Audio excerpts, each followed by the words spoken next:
Now, the superpower of the thinker brain is we can imagine something that hasn't happened and we can feel it like it's real. And I would guarantee, Candice, that you, in getting to where you've gotten to in your life, it began with you creating a vision and letting it come alive inside you, and it lived alive and it danced alive, and it was already there before it was there in the physical world. Is that a fair? Absolutely. Yes. Yeah, Okay. I agree. And I say it because anyone who has something happening on their external world that is an intentional creation started like that. Now, the downside of the front of the thinker brain is that we can also do this with fear. And we can also do this with our, like when I was like, we had this business that was, had, I had over $1 million in real estate, and I had these seminars, and I was cash flowing like $50,000 a month on the seminars. And I had this coaching business that was booming, and all these things were happening. And there was the June of 2006, there was a drop of 10% in sales at my event. And my mind immediately went to, the world's going to end. And I started to imagine the most embarrassing way I could fail. And the most embarrassing way for me was, here I was teaching foreclosure seminars, would be for my own house to go into foreclosure. So instead of waking up and going out to this field and visualizing what I wanted to create, which is where I did that every morning for 8 months. And then my life actually was that thing. I lived in the house I visualized. I had the car I visualized. Like, I traveled to places in the world I visualized.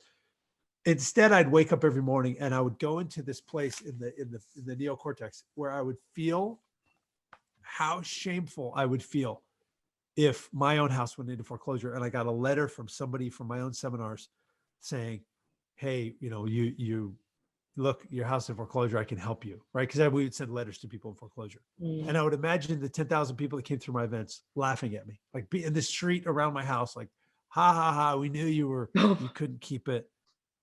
Right. Yeah. So I remember when I actually got the foreclosure letter in the mail, I remember standing there in my, because I created that.